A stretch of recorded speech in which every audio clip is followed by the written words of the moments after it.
Sonia, feel free to already share your screen. Yeah, Hello, everyone. This is our, I think, second session for the year of Glow. Thanks, everyone, for joining. We're always so happy that still so many people are joining, even though we're doing this over a year now. And it's great to see many familiar faces. Thanks, everyone, for joining. We're going to have two great talks today. The first one is going to be on optimal transport in a context of graph learning. It's going to be interesting. Um, and then the second talk is going to be about memorization in GNNs. So I think those are great talks. Enjoy, and I'll give the stage to Sonia. thank you. Can you see my screen? Yes. Yeah, okay. So first, thank you so much for inviting me. I'm happy to be able to present this work. So I'm a PhD student. I'm at École Polytechnique and INRIA, and I'm going to present our work on optimal transport plan prediction between graphs.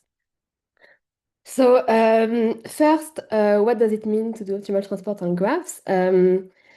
In optimal transport, we view graphs as the collection of three things. First, their geometry through an adjacency matrix, for example.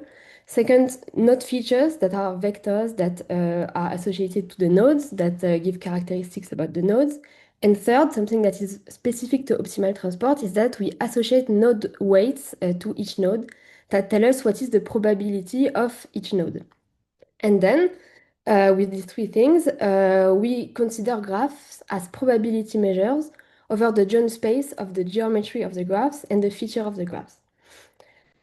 This is important because this seeing graphs as probability measures allows us to use optimal transport and to compute distances between the graphs. So now I will explain this. So in this work, we consider graph matching. So we are given a pair of graphs, G1 and G2, that are characterized by their node features F, their geometries D, and the node weights omega. And what we want to find is a matching between the nodes of the graphs. So these are the red lines on the figures. And we want the matching to have three characteristics. First, we want the matching to preserve the geometry of the graph. So if two nodes are close in the first graph, they should be sent to two nodes that are also close in the second graph. Then we want the matching to match nodes that have similar features. And last, we want the matching to not match nodes that do not have a good match. So this is the case of the green cluster here. It is not matched because there is no green cluster in the first graph. From the optimal transport perspective, we are looking for an optimal transport plan. So it's a matrix of size n1 times n2, where n1 is the number of nodes in the graph 1 and n2 is the number of nodes in the graph 2. And this matrix is such that Pij is the amount of mass that is transported from node i in the first graph to node j in the second. We talk about mass because we are not looking for a one-to-one matching, but we allow this transport plan to split the mass between the nodes. And for example, one node could be matched to many different nodes. And so this plan is represented as a matrix. So there is an example of such a matrix on the right. And for example, what you see here is that the three last columns are equal to 0. They correspond to the three last nodes that are not transported because there is no good match. So now the question that arises is how do we find these optimal transport plans and why are some plans optimal and some plans not optimal? So there was an optimal transport loss that was introduced in 2022. It's called the fused unbalanced Common-Wasserstein loss.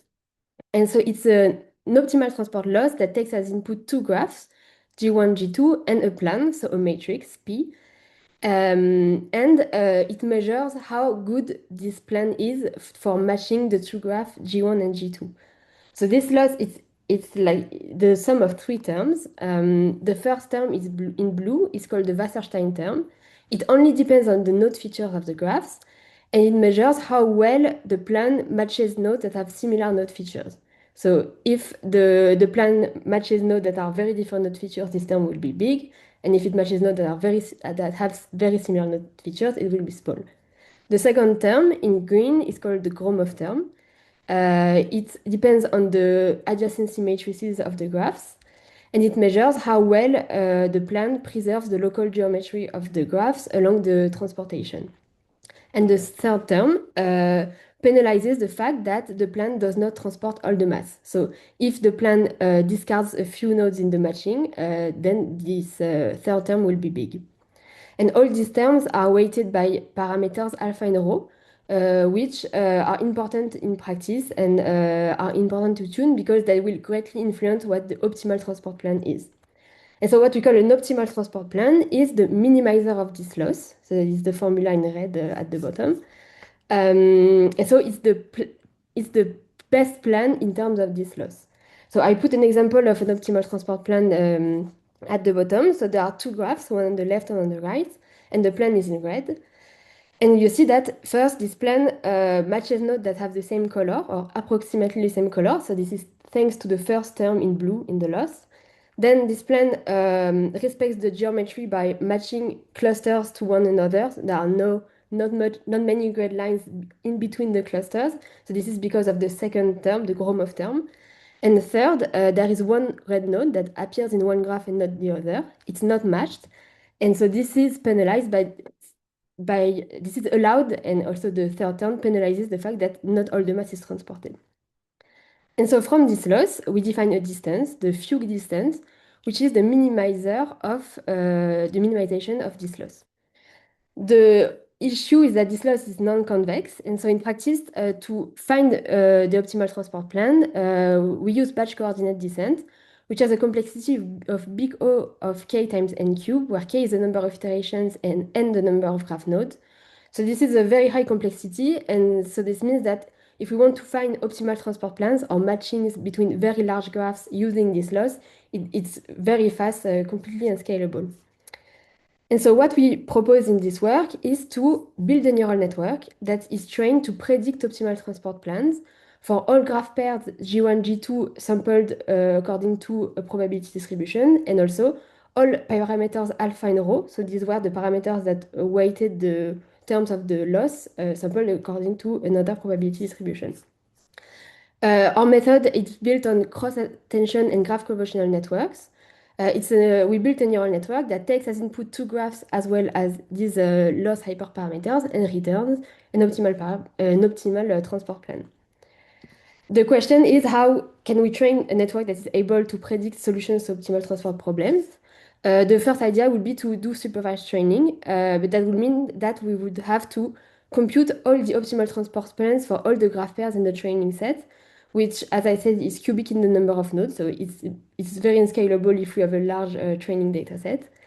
And so what we propose to do instead is to do amortized optimization. So it's a way of training neural networks that solve optimization problems when we do not have access to ground truth solution, but we have access to the loss function we want to minimize. And so we can evaluate this loss function. And so what we do is that we use this optimal transport loss as the training loss of the network. And since it's differentiable, we can train the network directly with this loss. And so this is a very key point of this method because we are able to train this network to solve optimal transport problem without ever needing to actually compute optimal transport plans. Okay, so now I will present what our neural network looks like. I will just stay high level, but it's called Unbalanced Learning of Optimal Transport Plan, or ULOT. It takes as input two graphs, G1, G2, as well as these loss, the hyperparameters I weighted the loss, alpha and rho. And it's made of two blocks. The first block is based on graph convolutional network and cross-attention, and it computes node features that are useful in a matching context. And the last block is a block that learns which nodes should be transported and which nodes should not. So this is a more optimal transport block. And together, these blocks predict transport plans. The good thing with this network is that it is quadratic in the number of graph nodes, whereas previous methods were cubic. And so this opens doors to many applications of optimal transport, and it allows to scale this use of optimal transport. So now I will present our results and the applications of this method. The main application that we did of this network is the problem of brain alignment. So this is a very central problem in neuroscience. It's when we neuroscientists want to know which areas of the brain are responsible for what. And so to do this, they take a large population of subjects and they record functional MRI of these subjects while they do certain tasks. And this provides maps of the brain in which we can see which areas are activated and which are not. And from these large populations of subjects and brain activations, they want to draw conclusions about general functions of the brains and general what certain areas are responsible for. So to do this, they need a way of aggregating all the observations that are made on each individual subject. But there are two problems. The main problem is that there is a lot of intersubject variability. So this is what you see at the top. All the subjects have first very different brain geometries. You see that the anatomies are not the same. And then the functional activations are very different between subjects, even if they were doing the same task when they were recorded. And so what neuroscientists do in practice is that they project this data on a common geometry. This is the bottom line of the figure. And so when they do this, then they can easily aggregate the observations made on all the subjects. But doing this results in a great loss of details of the individual geometries and individual activations. And so what was proposed in 2022 is to do brain alignment using the Fugue transport plan. So they model the brain surfaces as graphs, and they compute optimal transport plans between the graph of a source subject and the graph of a target subject. And so since they are graph, they can minimize this Fugue loss, compute this optimal transport plan according to Fugue, and they show that this produces very nice alignment in terms of neuroscience, and it gives great results. The problem is that the method they used was cubic in the number of nodes, and so computing a transport plan was very expensive. It takes 4 minutes to align only one pair of graphs that have only 10,000 vertices, which is very low resolution for neural data. And so it strongly limits the application of brain alignment using optimal transport. So what we did is we did brain alignment, but instead of computing the transport plan using optimal transport solvers, we trained ULOT on a large data set of brains, a pair of brains, and then we can use ULOT to align brains, which is way more efficient. So here are our results on functional MRI data. On the x-axis, you have the time it takes to predict a transport plan or to predict a matching between the brains. And on the y-axis, the error on the associated loss of the transport plan. In red is ULOT, our method, and all the others are other methods to solve optimal transport problems. And we'll see that our method produces plans that have some error. So these plans are not actual optimal transport plans, but they are very close to optimal transport plans.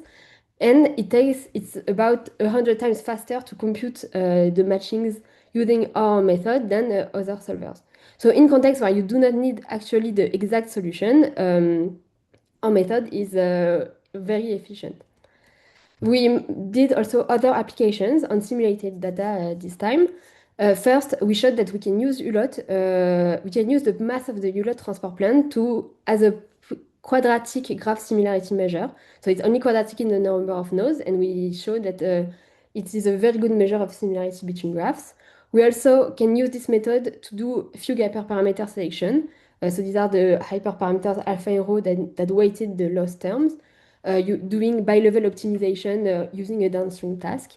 And also, because our method is a fully differentiable way of predicting transport plans, we can optimize function of the ULOT plan. And here at the bottom is an example where we do sort of a gradient flow between two graphs. Okay, so to conclude, we made a method that is efficient for computing transport plans between graphs and is very useful in the context of graph matching.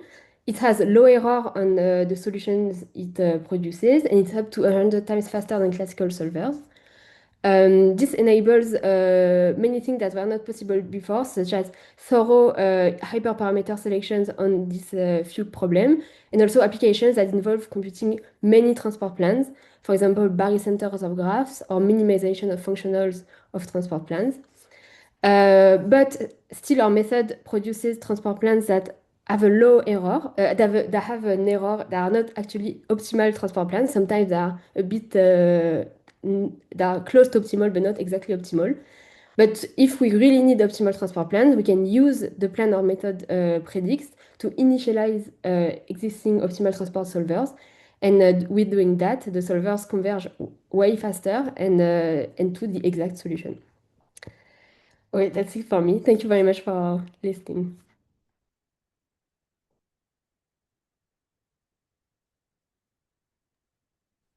Thank you so much. That's a super interesting paper. Yeah, thanks for your presentation. Also, if you have questions for Sonia, make sure to stick around to the breakout rooms after the second talk, where you can talk to Sonia, ask her all the questions you want to discuss. Okay, awesome. Thanks so much.